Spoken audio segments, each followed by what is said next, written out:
Bonjour à tous, bienvenue pour ce webinaire Data Grand Test. Aujourd'hui, nous allons parler Open Data, pourquoi et comment les acteurs locaux ouvrent leurs données. Je suis Guillaume Ricklin, chef de projet à la région Grand Est, en charge de la coordination du programme Data Grand Est côté région. Et je suis donc accompagné pour ce webinaire par Eric Tudy.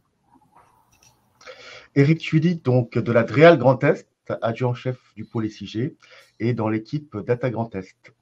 Voilà. Luc Fromm également. Je suis responsable du département atelier de géomatique à l'Eurométropole de Strasbourg. C'est l'équipe qui a en charge tout ce qui est réalisation des travaux de géomatique. Et donc Hervé Vitou. Bonjour, je suis Hervé Vitou, chef de projet SIG du département de Meurthe-et-Moselle. Peut-être quelques rappels rapides avant de rentrer dans le vif du sujet. Comme vous le savez tous, j'espère, mais bon, toujours intéressant de le rappeler, les jeudis, adonnez-vous à la donnée, c'est un rendez-vous mensuel qu'on organise dans le cadre de Data Grand Est. Donc, un webinaire tous les premiers jeudis du mois, de 11h à midi, où on parle données. Ce qui me semble important de souligner, c'est que ce sont des webinaires qu'on organise avec votre participation. Donc, pour définir les sujets, pour trouver des intervenants, pour trouver des partages d'expériences et des interventions. Donc, le prochain rendez-vous, ça ne sera pas le premier jeudi du mois, qui tomberait le 2 novembre, mais le 9 novembre. Et on vous donnera rendez-vous sur un sujet qui sera capteurs et données temps réel. Donc, si vous êtes intéressé pour participer à ce webinaire, pour contribuer, soit sous forme d'intervention, soit voilà, pour nous aider à co-construire ce webinaire, il n'est pas trop tard pour vous manifester et puis voilà, pour prendre contact avec nous.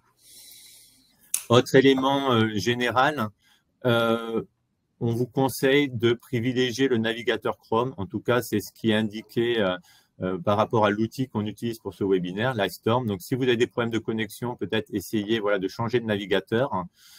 Autre élément important, pour les questions, utilisez l'onglet questions en bas à droite de votre écran. Évitez de poser des questions dans l'onglet chat. Gardez cet onglet plutôt pour discuter entre vous, pour communiquer si nécessaire. Et dernier point, retrouvez les vidéos et les supports de présentation sur le site Data Grand Est et la chaîne YouTube. Alors, peut-être pas à l'issue du webinaire en tant que tel, mais d'ici quelques jours, le temps voilà, qu'on les publie et qu'on les mette en ligne. Donc, je reviens sur le programme. Donc, on aura un programme en 3 temps. Tout d'abord, une présentation donc par Luc Fromm de l'Open Data à l'Eurométropole de Strasbourg, de la démarche Open Data. Ensuite, c'est Hervé Vitou qui nous présentera la démarche qui a été mise en place au niveau du département de Meurthe-et-Moselle. Et enfin, j'interviendrai pour présenter finalement les différentes actions qu'on met en place, qu'on met en œuvre dans le cadre de Data Grand Est pour aider à l'ouverture des données et encourager finalement l'accessibilité des données publiques. Alors, en guise d'introduction, j'ai préparé juste 2 slides que je ne vais pas commenter en tant que tel, mais je pense qu'ils donnent voilà, une image de où on en est en termes d'open data en France. Donc, ce sont des informations, des données qui proviennent de l'observatoire Open Data réalisé par Open Data France. Donc, vous pourrez aller sur leur site pour retrouver ces informations et d'autres informations également. Voilà, donc c'est un état des lieux qui montre pour moi, surtout sans rentrer dans les détails, qu'il y a réellement quelque chose à faire en termes d'ouverture des données pour respecter la loi, mais pas uniquement pour l'aspect réglementaire, également pour des questions de transparence de l'action publique et pour voilà, encourager la réutilisation de ces données qui présentent un patrimoine et une richesse pour nos structures, mais également pour l'ensemble des citoyens et des entreprises. Autre point qui me semble important en guise d'introduction, c'est d'indiquer que finalement l'open data, ce n'est pas une question uniquement de licence. Il ne suffit pas de déposer un fichier sur un serveur pour dire « je fais de l'open data ». Comme nous le verrons à travers les présentations, la donnée publique constitue un bien commun et l'enjeu de l'open data, c'est de la rendre accessible. La licence est naturellement importante, mais il y a aussi des aspects techniques et des aspects de service pour faciliter la réutilisation des données. Voilà, je ne vais pas aller plus loin sur ces éléments, c'était simplement pour introduire le sujet. Sans plus tarder, je vais passer la parole à Luc, qui va nous parler de l'open data à l'Eurométropole de Strasbourg. Et voilà, Luc, la parole est à toi. Merci Guillaume. Alors, merci Guillaume pour cette introduction. La démarche Open Data de l'Eurométropole, déjà effectivement s'inscrivait dans le respect de la loi pour une république numérique qui introduisait le concept d'Open Data par défaut à partir de fin 2018.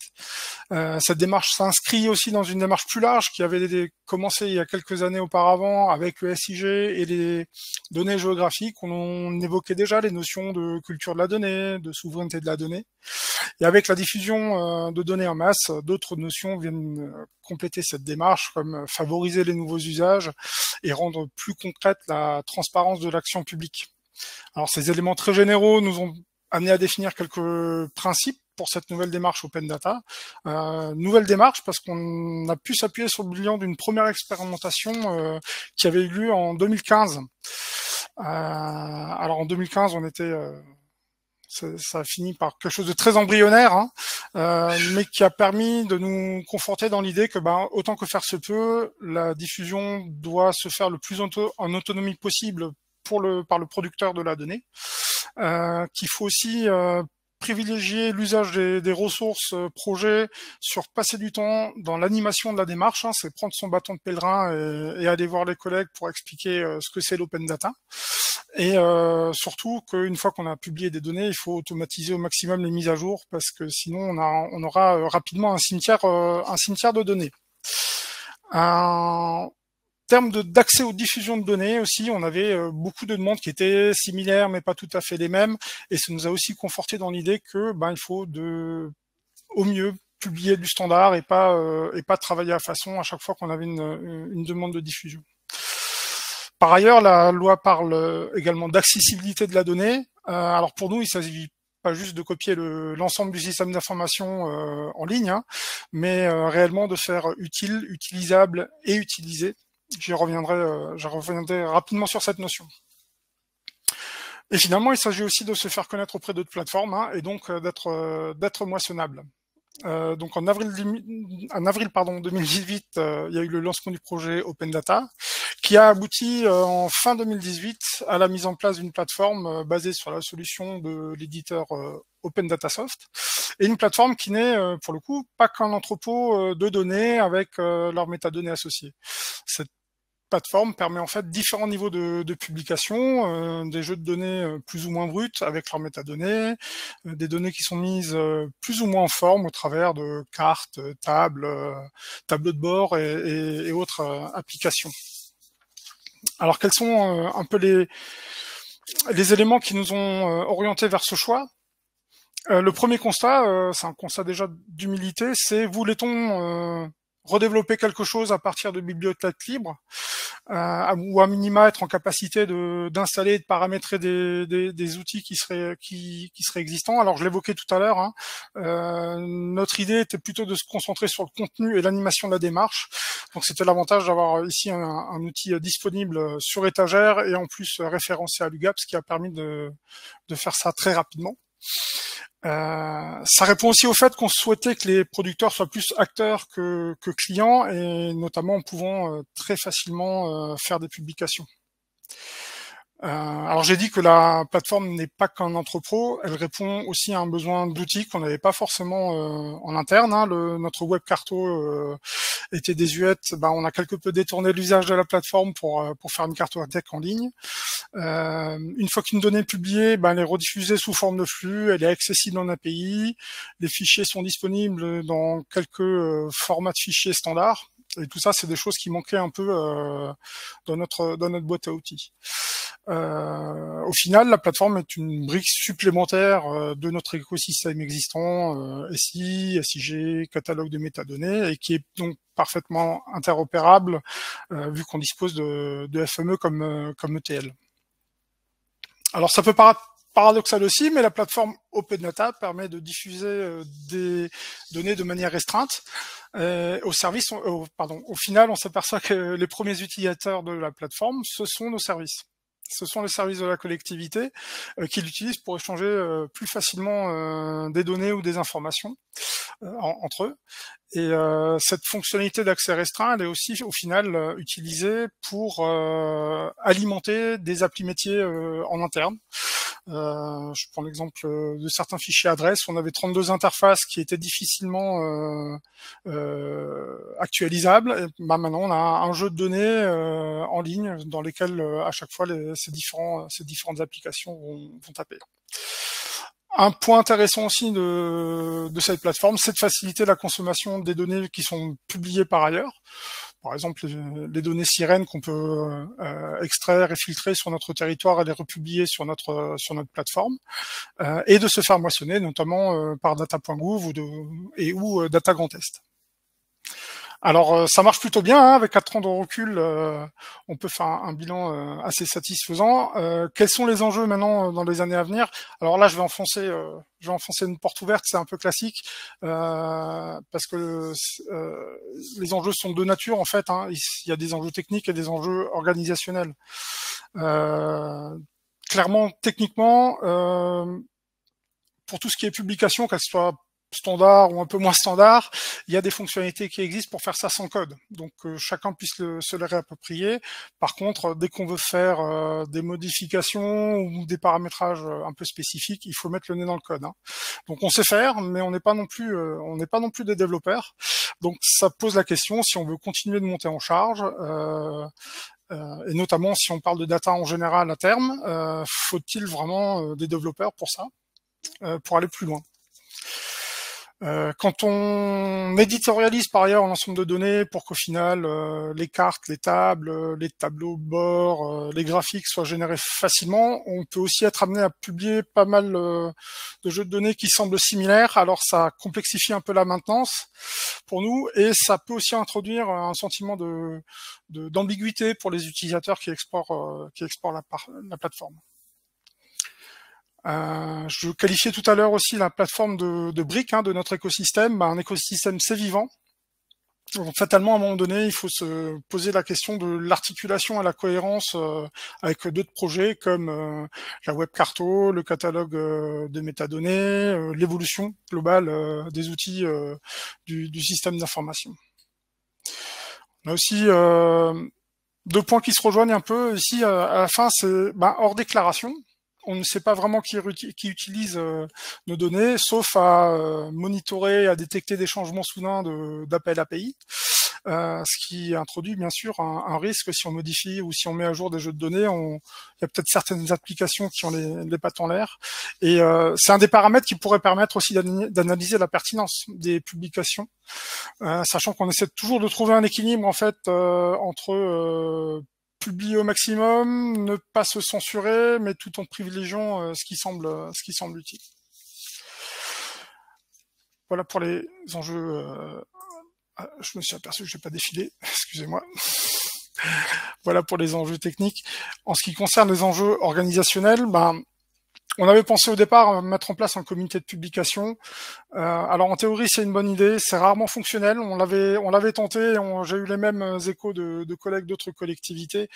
En pratique, l'équivalent du comité, elle est plus informelle. C'est pas deux personnes dans leur coin qui décident des priorités, mais on constate que sur ces démarches finalement on rencontre toujours un peu les mêmes collègues. Donc on fait sans avoir de comité stricto sensu, c'est fait de manière collégiale et on essaie d'être opportuniste sur les besoins qui peuvent émerger et voir on est réactif s'il y a un souci. Dans les 4 dernières années, c'est arrivé une fois où il y a eu une levée de bouclier où on a dû un peu revenir en arrière. Donc on voit que on peut s'économiser la lourdeur d'un comité stricto sensu encore une fois. Il y a la question de la data en général. Aujourd'hui, c'est le service géomatique qui assure le fonctionnement et l'alimentation de la plateforme. Donc, on est attentif à ne pas se limiter aux seules données géographiques. On nous dit aussi par ailleurs, continuer comme ça, c'est bien, mais à un moment donné, il faudrait bien s'organiser si on veut changer de braquet et passer de la data de manière générale. Ce qui pose en filigrane la question de la politique de la donnée, hein. Une politique qui serait aussi un levier pour, alors j'aime bien reprendre ce terme anglophone, c'est évangéliser les services producteurs pour qu'ils intègrent l'aspect open data dans le cycle de vie de leurs données. Et au final, se pose aussi en filigrane la question comment calibrer l'équipe en charge des publications, ou en charge de la plateforme en tout cas. Il y a peut-être à repenser, à réfléchir, à réaffirmer, quel équilibre on souhaite trouver entre producteurs qui seraient acteurs de la diffusion et producteurs qui seraient plutôt clients en mode prestation via une équipe dédiée. Voilà un peu pour notre démarche Open Data à Strasbourg. Si vous avez des questions, je suis prêt à y répondre. Alors, nous avons une question pour l'instant et j'invite les spectateurs à en poser d'autres. Donc, la question, c'est comment, concernant l'open data de l'EMS, comment vous vous y êtes pris pour automatiser la mise à jour des données? Alors là, on passe par notre ETL qui est FME. Et avec FME, donc on n'a pas encore FME Server, c'est un projet, mais par contre on a la solution de VRM qui est GTF pour gestionnaire de traitement FME. Et donc cet outil permet d'automatiser des traitements FME, tout simplement. Donc en fonction du degré du taux d'actualisation de la donnée, il y a des FME qui tournent tous les jours, il y en a qui tournent une fois par mois, d'autres une fois tous les trimestres. Et c'est remis à jour. Ils alimentent du coup la plateforme Open Data. Ok. Deuxième question, quelle implication des élus décideurs dans la démarche? Ça dépend le sens du vent, très clairement. Il y en a quelques-uns qui ont une appétence pour ça. Ils sont plus aiguillons, j'allais dire, c'est-à-dire qu'on a une vice-présidente de l'Eurométropole qui est très concernée par ces sujets-là et qui nous sollicite régulièrement pour faire des choses. C'est un peu plus compliqué après quand on essaie de porter des démarches plus larges, une démarche qui viendrait par le haut en fait. Et c'est pour ça qu'on a plutôt tissé un lien, un réseau avec les collègues et les services demandeurs. Ok. Et combien de personnes dans l'équipe dédiée à la plateforme Open Data à l'EMS? Alors, on est 2. Waouh, vous êtes 2. On est 2. Ben, bravo. Alors, on est 2. On est 2 qui connaissons le fonctionnement de la plateforme un peu dans le détail, qui mettons le nez dans le code, sachant que une partie de notre activité, c'est aussi de montrer aux gens comment facilement publier des données. Et donc, on est beaucoup plus de gens qui publions. Je crois qu'il y a plusieurs dizaines. Il y a plusieurs dizaines de gens si on compte les gens qui ont publié au moins une fois. Parmi ceux qui publient régulièrement, c'est en général les autres collègues du service. Donc, il y a une vingtaine de personnes en tout. D'accord. Et quelle est la charge financière que représentent les licences Open Data Soft? Alors ça, c'est aussi quelque chose qui est à géométrie variable. Dans le sens où un éditeur il peut changer aussi son modèle économique. Aujourd'hui il y a 3 niveaux je crois qu'ils ont changé les offres l'année dernière, il y a 3 niveaux, on est sur le deuxième niveau et c'est un peu moins c'est autour de 30 000 €. Ok. Et toujours une question financière, cette fois-ci pour le coût annuel. Quel est le coût annuel à la louche de votre plateforme? Alors en dehors de la licence, il y en a pas vraiment. Ok, eh ben merci. Est-ce qu'il y a d'autres questions? Pour l'instant, il n'y en a pas. Donc, je vais redonner la parole à Guillaume. Je vais la prendre pour ne pas la garder bien longtemps, puisque du coup, je vais donner la parole à Hervé. Et puis, on vous invite de toute façon à ne pas hésiter à poser des questions au fur et à mesure des présentations ou après, si jamais vous en avez qui viennent. Voilà, Luc, du coup, si tu es encore parmi nous, on vient d'avoir une question. Hop là. Une nouvelle question. Où sont hébergées les données? C'est en France sur les serveurs Open Data Soft. Ok. Très bien, voilà. Ça m'a laissé juste le temps de passer à la présentation Hervé. Donc Hervé, on te laisse la main pour présenter la démarche d'ouverture des données du département de Meurthe-et-Moselle. À mon tour donc. Donc voilà, notre démarche au département de Meurthe-et-Moselle a commencé dès 2007 pour répondre à la directive Inspire. Donc pour cela, on a mis en place un portail qui s'appelle infogeo54.fr, dans lequel on avait mis un catalogue de données en open data basé sur GeoNetwork. En plus, on avait mis une cartographie de cartes en interne à disposition et mis dans ce portail l'accès au cadastre pour nos communes. Donc c'était notre première démarche en 2017, tout ça pour répondre à la directive Inspire. En 2022, on a mis en place une refonte de ce portail dans le but de monter en version notre portail GeoNetwork. Mais en plus, on a essayé de réfléchir à qu'est-ce qu'on pouvait mettre à disposition en plus. Et donc, du coup, on a mis à disposition des cartes institutionnelles ouvertes au public. Donc, par thématique du département, nos référents dans les services, on a 60 référents dans nos services qui font de la cartographie, on produit des cartes institutionnelles ouvertes à l'extérieur. Donc, c'est sous format PDF ou image, des cartes figées. Je vous ai mis une petite copie d'écran à côté. Là, on a un petit aspect sur ce qu'on a mis à disposition à travers GeoNetwork, un open data classique. Et puis en 2023, on a décidé d'essayer de monter encore un cran et de se diriger vers le citoyen. Donc on a mis en place, donc c'est des travaux qui sont en cours de mise en place. C'est des travaux sur le participatif et le citoyen. Donc à travers des web cartographies, on voudrait permettre aux citoyens de participer à à la description de notre territoire à travers, par exemple, la première cartographie qu'on va mettre en place, c'est sur les fontaines.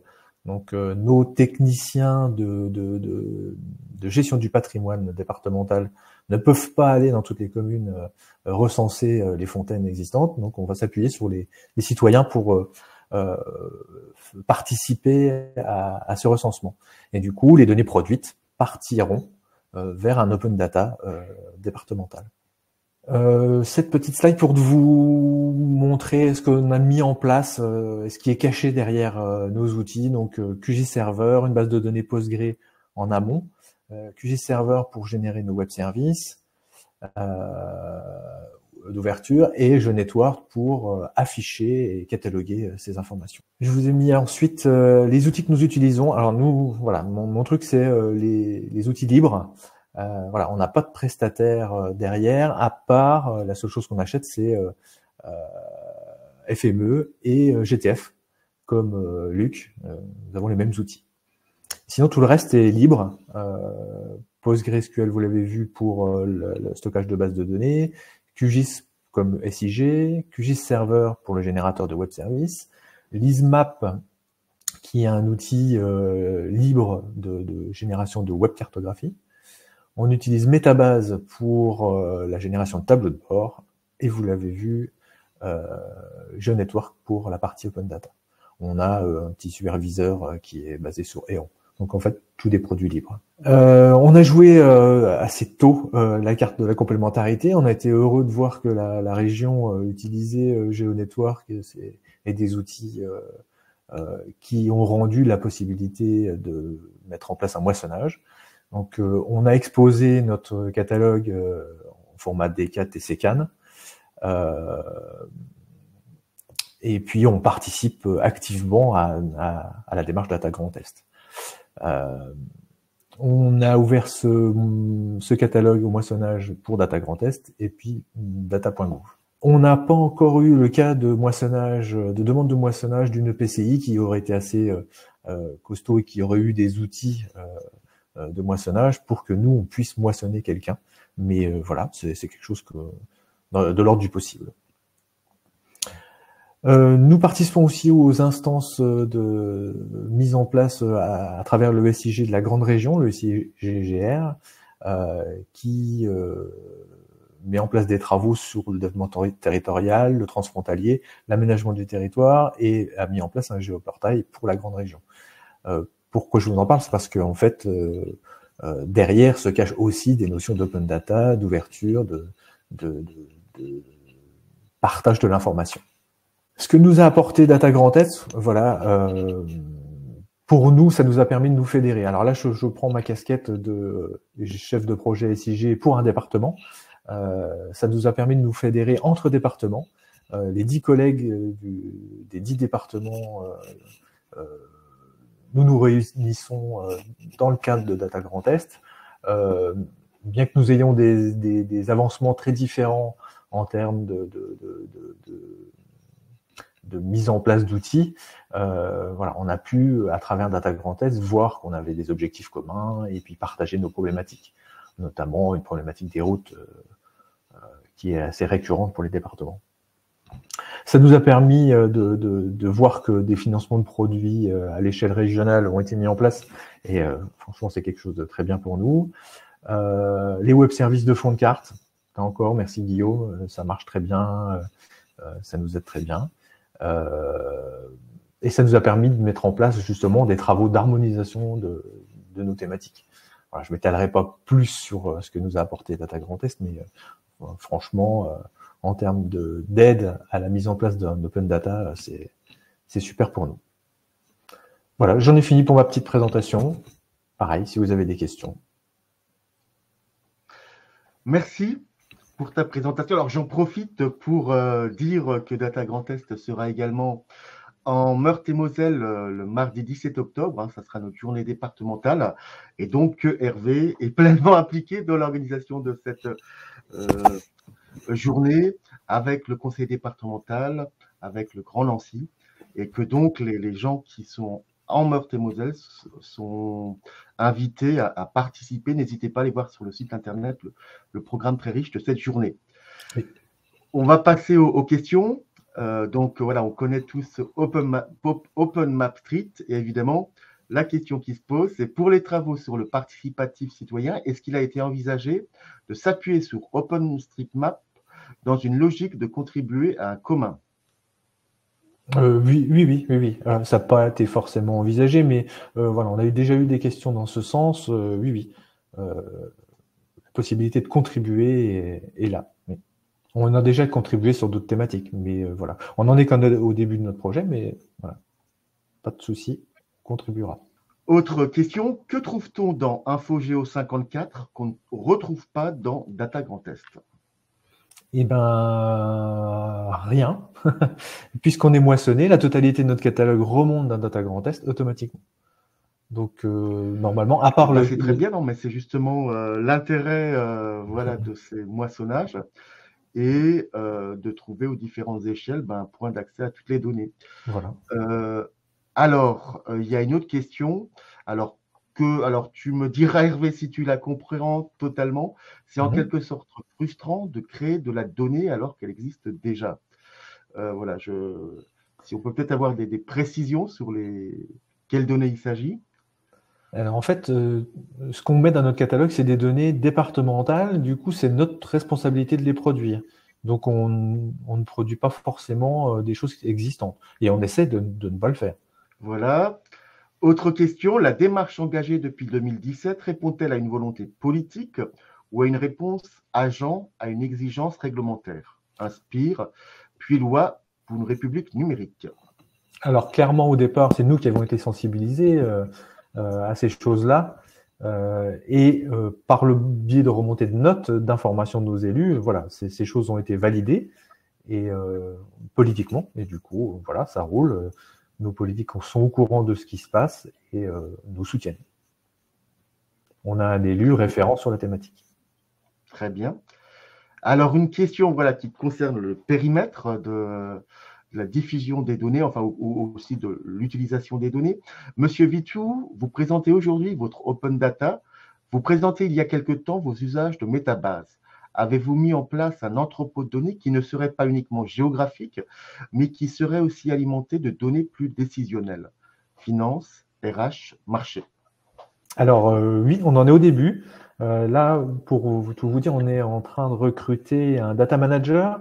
Donc voilà, la question de la data, j'ai fait remonter cette problématique.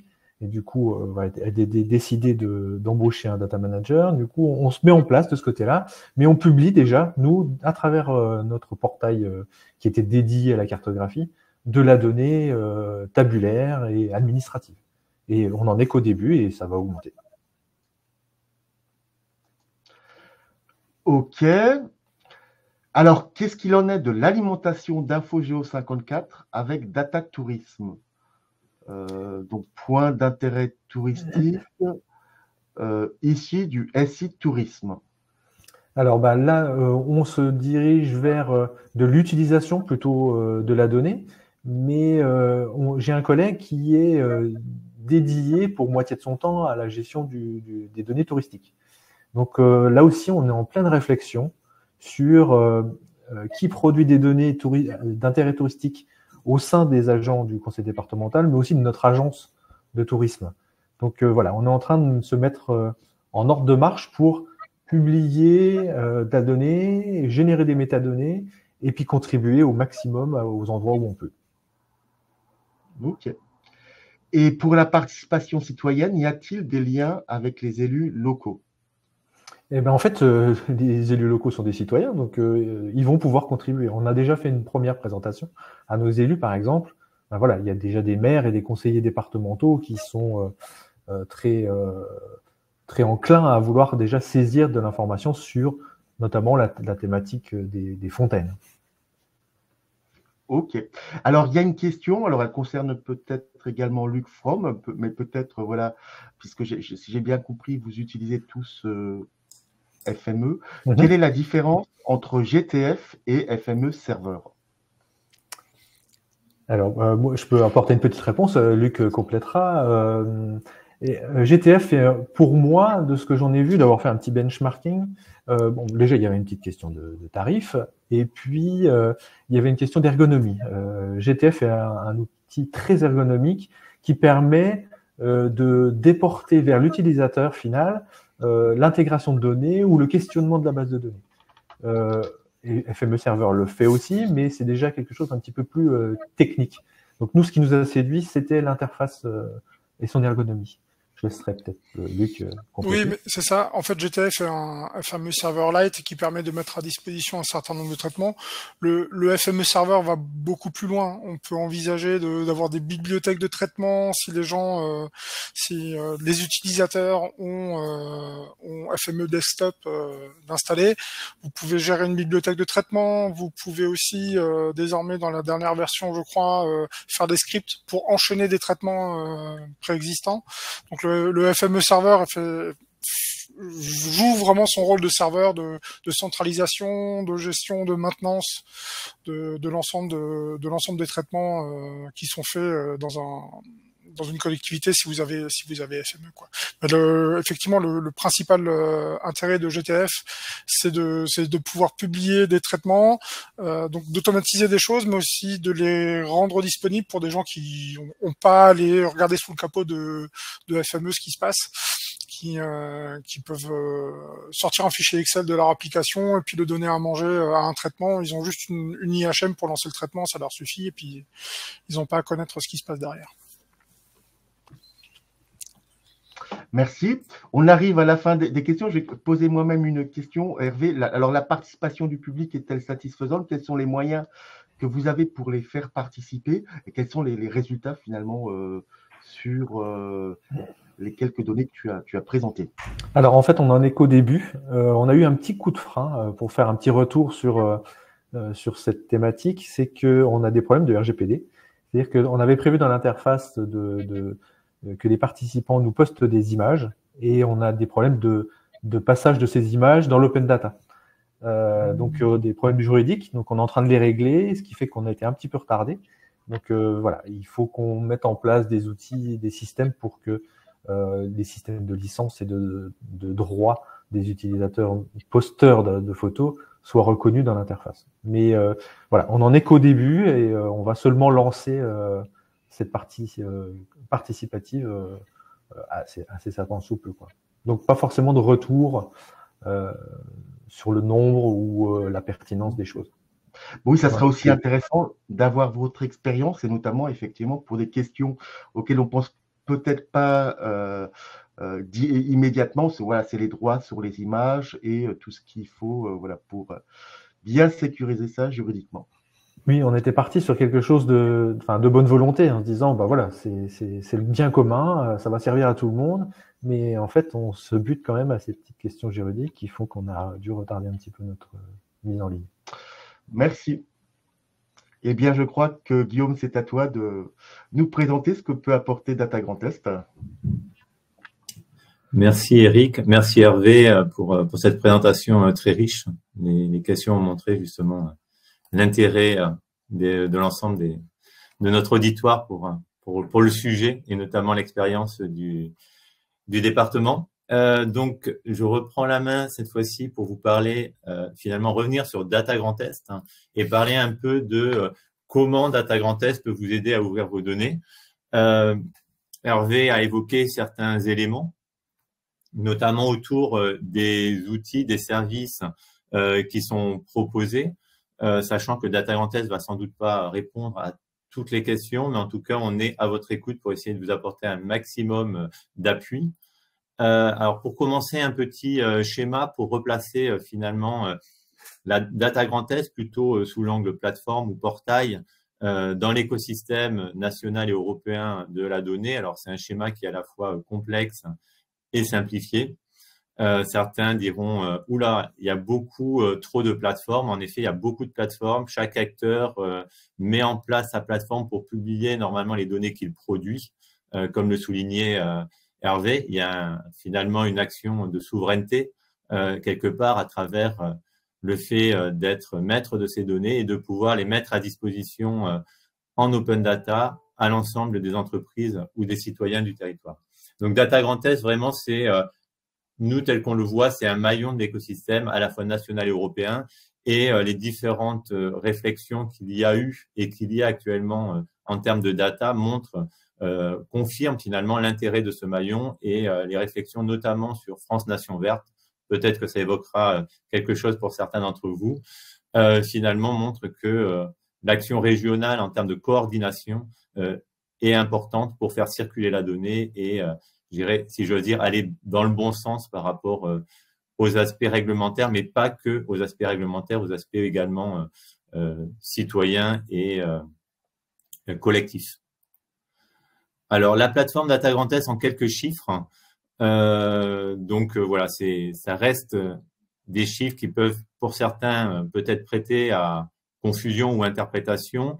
Ce qui me semble important de souligner, notamment par exemple, sur le nombre de requêtes, c'est plutôt la croissance qui montre que finalement, les services qui sont proposés sont assez fortement utilisés en termes d'open data. Alors, pas que open data, toutes les données qu'on publie sur Data Grand Est ou qui sont relayées ne sont pas obligatoirement toutes ouvertes. Mais aujourd'hui, on a un peu plus de 7200 données référencées et environ un peu moins de 5000 données qui sont téléchargeables, ce qui est quand même un chiffre assez important, avec une consommation journalière sous forme de flux qui tourne autour de 50 gigas, donc qui montre aussi que finalement cette plateforme elle est utilisée et sans doute utile pour reprendre les termes employés par Luc lors de sa présentation. Mais peut-être qu'au-delà des chiffres, ce qui est important de souligner, c'est finalement à quoi sert la plateforme, notamment dans une logique open data et de partage d'accès aux données. Donc, pour faire assez simple, pour les contributeurs, elle a vocation à offrir des outils pour documenter, publier les données et finalement les rendre accessibles, disponibles au niveau local, national et européen. Finalement, la plateforme offre les outils et sert également de relais pour des acteurs comme l'Eurométropole de Strasbourg ou le département de Meurthe-et-Moselle où vous allez retrouver les données sur Data Grand Est. Et ce qui nous semble important, c'est aussi de se mettre à la place du réutilisateur puisque c'est là où se situe l'enjeu en matière d'ouverture des données, c'est que chaque utilisateur puisse disposer d'un bouquet de services identiques quelle que soit la donnée et quelle que soit, je dirais, l'origine de cette donnée, quel que soit le producteur. C'est ce qu'on essaie de faire. Alors, ça marche peut-être pas pour tous les jeux de données, mais en tout cas, voilà, on essaie d'améliorer au fur et à mesure le service pour que, pour chaque donnée, on puisse avoir accès à la documentation, à la capacité de consultation et d'exploration de la donnée sous forme de tableaux, de graphiques et de cartes, d'avoir des services de téléchargement pour les acteurs qui souhaitent récupérer les données et de favoriser la réutilisation via des API, que ce soit des API, on va dire, standards type REST ou des API type géographique, WMS, WFS. Pour illustrer l'ouverture des données et pour montrer aussi que le travail n'est pas simplement une question d'outils, n'est pas que des aspects techniques. Dans le cadre de Data Grand Test, on a également mis en place un groupe de travail sur l'ouverture des données budgétaires pour rendre accessibles justement ces données à l'ensemble des citoyens et des acteurs du territoire, avec un travail qui s'est orienté autour de 3 points. Un guide de publication pour expliquer comment publier les données budgétaires sur la plateforme, un argumentaire sous l'ouverture des données, et également un travail pour voir est-ce qu'on peut pas, avancer sur une logique de publication globale des budgets pour les acteurs notamment qui n'ont pas les moyens de faire ce travail de publication par eux-mêmes et qui sont un peu dépourvus face aux obligations réglementaires autour de ces sujets. Sachant que tous ces travaux sont en cours, donc si ce sujet vous intéresse, l'ouverture des données et notamment la question des données budgétaires, n'hésitez pas à nous contacter pour qu'on puisse travailler ensemble et rejoindre ce groupe qui essaie de faire avancer le sujet. Voilà, donc simplement une slide pour montrer les résultats aussi qu'on essaie d'obtenir. Avec sur le catalogue Data Grand Test, d'avoir accès aux différents services qui étaient proposés et ici un exemple de réutilisation pour construire un tableau de bord directement à partir de la donnée qui a été mise en ligne. Enfin, un dernier point sur la démarche Data Grand Test, sur la plateforme au sens large, et puis un élément qui touche aussi l'ouverture des données, plus spécifiquement, c'est la refonte de la plateforme. Je pense que certains d'entre vous le diront ou l'ont remarqué. La plateforme est aujourd'hui dans le parcours utilisateur, on observe des freins, tout n'est pas toujours tout fluide, tout n'est pas parfait. On essaie d'améliorer les choses, mais on s'est dit à un moment qu'il fallait sans doute remettre un peu à plat finalement ce qu'on a fait et réinterroger, surtout repartir du besoin des acteurs locaux en termes justement de travail et de publication de données. Donc, on a mis en place un groupe de travail dédié sur la refonte de la plateforme et on a fait un marché avec une assistance à maîtrise d'ouvrage pour nous accompagner justement dans ce travail de recueil du besoin des utilisateurs, d'amélioration finalement de la démarche pour faciliter la publication et la valorisation des données sur la plateforme Data Grand Test. Donc, c'est un projet également qui vient de démarrer au mois de septembre, qui est en cours et qu'on vous invite à rejoindre, sachant que naturellement, il y a la question de la donnée au sens pur, il y a la question de l'open data qui est un élément clé du système et des services proposés au sein de Data Grand Test, et il y a aussi des questions connexes, notamment sur le numérique responsable, sur les nouveaux sujets qui tournent autour de la donnée avec l'IA, la question des API, du temps réel. Donc, également, n'hésitez pas à nous faire part de vos besoins actuels ou futurs et de voir comment on pourrait travailler ensemble pour construire une plateforme qui réponde aux besoins de tous. Voilà, donc c'était simplement ici l'idée de vous présenter un peu ces différents services. Je suis volontairement pas rentré trop dans les détails et je reste à disposition pour des questions. Si on a le temps, je pourrai faire peut-être un tour sur la plateforme ou sur le catalogue, mais je pense que ça peut faire aussi l'objet peut-être d'un autre webinaire ou d'une présentation ultérieure si certains d'entre vous sont intéressés pour en connaître, pour avoir plus d'informations sur que propose la plateforme et comment finalement contribuer à l'enrichissement de la plateforme et des données. Voilà, alors Guillaume, un nouvel arrivant, va bientôt pointer son nez dans le paysage de l'information géographique, c'est la géoplateforme. Et il y a une question à ce sujet-là. Comment voyez-vous l'arrivée de la géoplateforme et son incidence sur le réseau des CRIJ? Les CRIJ seront-ils demain toujours des fournisseurs d'IDG ou plus des animateurs de réseau? Quid de la refonte des plateformes?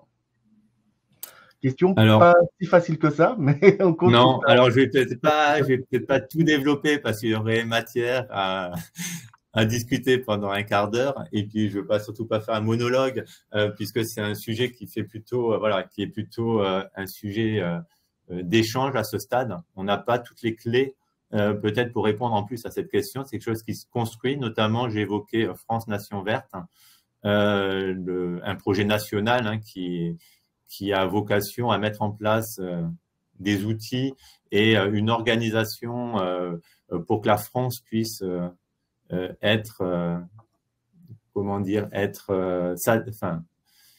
mettre en ordre de marche par rapport notamment à la transition écologique. Et on voit que la donnée est notamment un des aspects transversaux importants. Et l'un des objectifs justement des échanges actuels autour de cette question de France Nation Verte dans le groupe de travail numérique et données, c'est justement de se coordonner en termes d'outils, mais l'interopérabilité n'est pas qu'une question d'outils, n'est pas qu'une question technique. Luc l'a notamment dit, il y a tout un aspect organisationnel et aujourd'hui, l'objectif, c'est de voir justement quelle complémentarité on construit. On travaille par exemple avec l'IGN sur les questions d'authentification partagée entre nos plateformes. On travaille sur différents sujets et justement, l'objectif, c'est de voir finalement quelles sont les briques utilisables ou non d'une plateforme à l'autre, comment on peut optimiser notre façon de fonctionner. Et puis voilà, et après, c'est justement aujourd'hui le positionnement des régions avec un petit R, État, région, réseau des CRIJ, qui se construit. Donc, j'ai pas de réponse formelle. En tout cas, c'est des sujets qui sont sur la table. Si en l'occurrence, Michael est intéressé par le sujet, il est bienvenu s'il n'est pas déjà dans les groupes de travail pour y contribuer.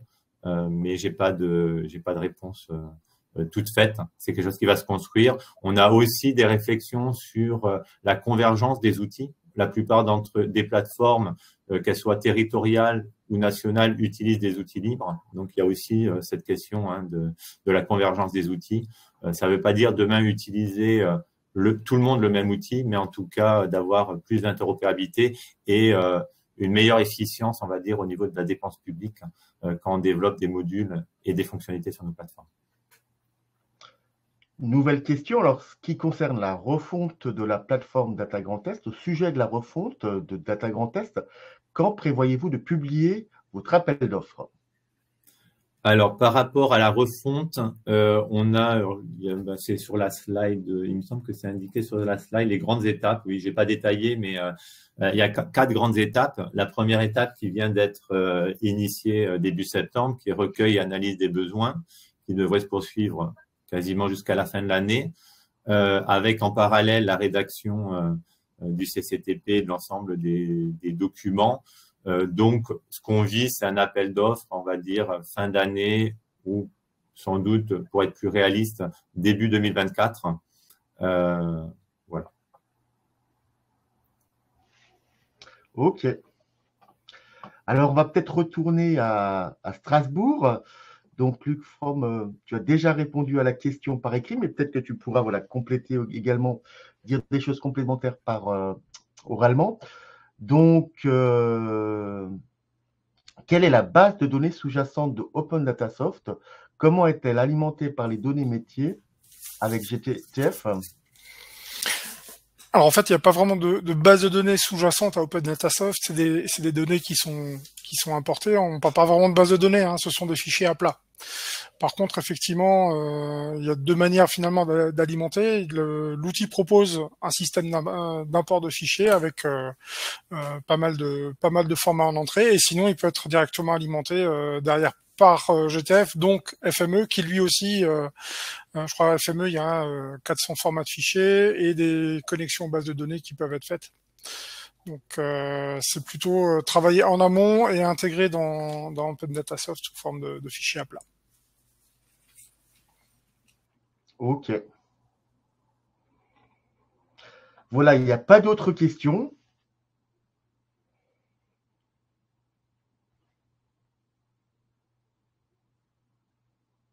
Bon, ce qu'on peut dire, c'est quand on voit la carte du début, voilà, il y a encore des progrès à faire dans le Grand Est. Et là, on a des beaux exemples de quoi s'inspirer, je pense. Alors, quels sont les conseils que vous donneriez tous les deux à une collectivité qui commence, qui entreprend une démarche, voilà, on va dire une collectivité moyenne qui n'a pas nécessairement beaucoup de besoins? Quels sont les conseils que vous leur donneriez? Il faut surtout faire, je pense, opérationnel et pragmatique, et y aller petit à petit, pas tout vouloir faire tout de suite. Oui, quelques outils simples existent, qui sont faciles à mettre en place. La Data Grand Est, hein, les outils mis à disposition, voilà, c'est une bonne solution.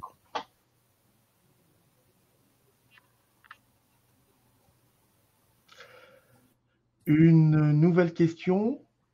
Alors, votre vision stratégique sur la multiplication des plateformes de données, quel paysage demain? Je pense que chacun peut peut-être répondre synthétiquement, voilà, s'il a envie de faire cet exercice. Je pense qu'au bout d'un moment, ça va se décanter, quand même. À partir du moment où à partir du moment où les plateformes sources vont se multiplier, que ça va être moissonné à droite à gauche, tout ça à un moment donné, ça va se décanter. Quand les gens vont commencer à faire des choix aussi, comme le disait Hervé, il y en a qui vont faire des choix pour avoir leur propre plateforme, d'autres qui vont utiliser des plateformes existantes. Et une fois que tout cet écosystème il va vivre, ça va se décanter. Mais c'est vrai que pour l'utilisateur, ça peut être aujourd'hui une jungle pour retrouver ses petits.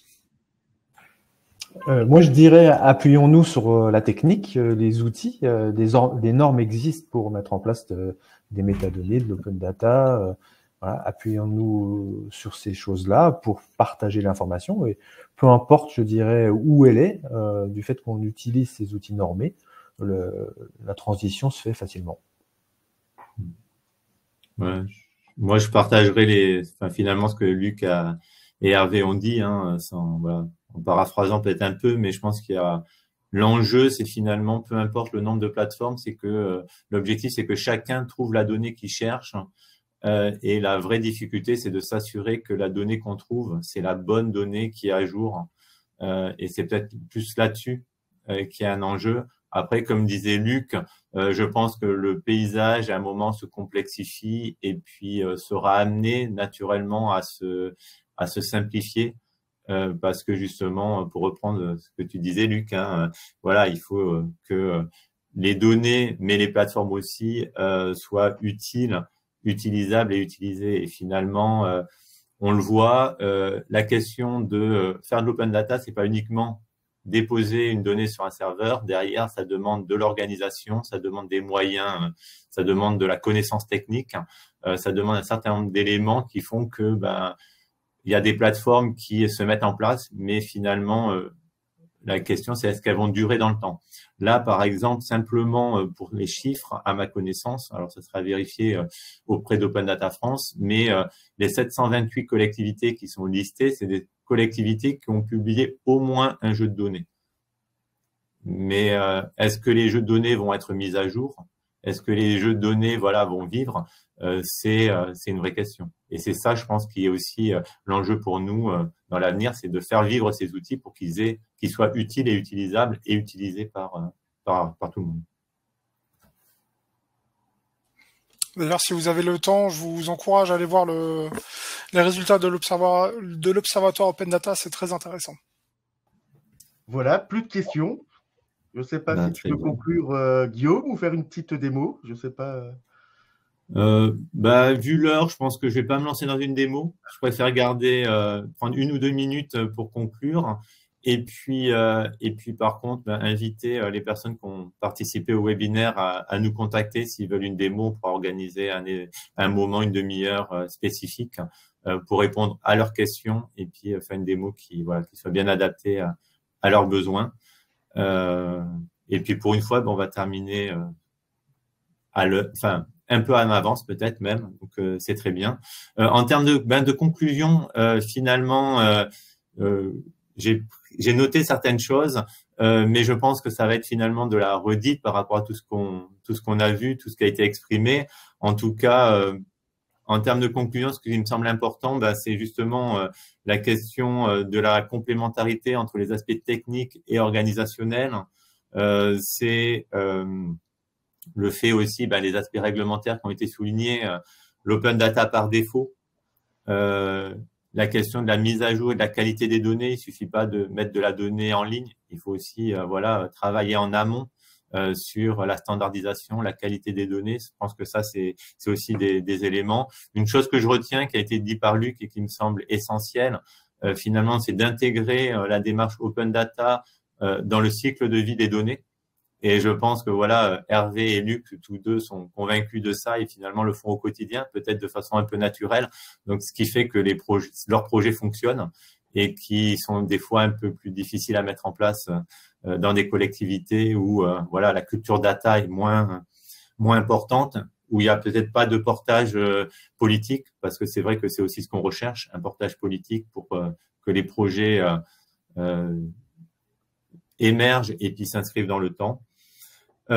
Et puis voilà, je pense que je vais arrêter là pour cette conclusion sous forme de rapide synthèse. Je ne sais pas si Eric, toi de ton côté, tu avais un ou deux mots à partager. À part inviter les gens à venir du 54 le 17 octobre et continuer les échanges sur les données, voilà, j'ai rien d'autre à rajouter.